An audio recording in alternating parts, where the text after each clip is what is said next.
প্রথমে ধর্ষণ, তারপর হত্যা। নবম শ্রেণীর ছাত্রীর মৃত্যুতে উত্তপ্ত কলগাছিয়া।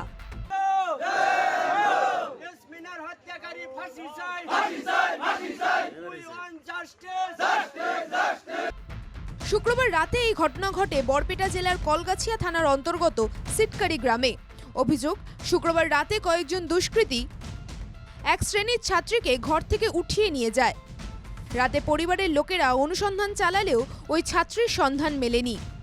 শনিবার সকালে গ্রামে পানীয় জল প্রকল্পের কাছে উদ্ধার হয় সন্ধানহীন ছাত্রের মৃতদেহ। সঙ্গে সঙ্গে উত্তপ্ত হয় গোটা এলাকা।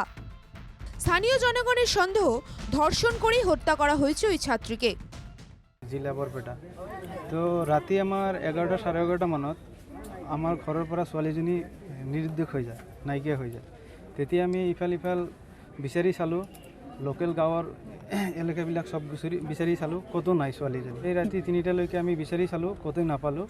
কিন্তু ৰাতিপুৱা উঠি চালোঁ যে এজনে খবৰ দিল যে চিকাটাৰী যিটো আমাৰ এই পানীৰ হাউচ আছে, পানীৰ হাউচৰ বিল্ডিঙৰ ভিতৰত, বাউণ্ডাৰীৰ ভিতৰত মৃত্যুত অৱস্থাত পৰি আছে, ৰক্তাক্ত অৱস্থাত। তাতে দেখা পাই এনেকুৱা লাগিল কোনোবা দুৰ্বৃত্তই আহি প্ৰি প্লেনিং কৰি আজি এই মাৰ্ডাৰটো কৰিছে। চিকাটাৰী গাঁৱৰ পানী যোগান আঁচনিৰ কেয়াৰটেকাৰ। মই ৰাতিপুৱা টোপনিৰ পৰা উঠি কেনে মিচিং ষ্টাৰ দি থৈ গ'লোঁ।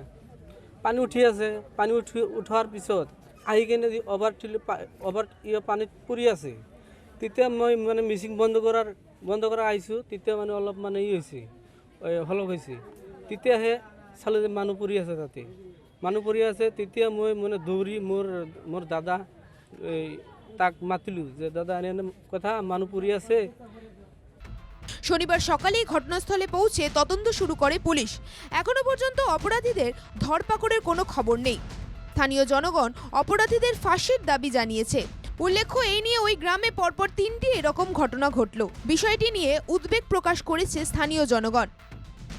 খুবই দুঃখজনক কথা হৈছে আজি এই কাণ্ডটোক লৈ।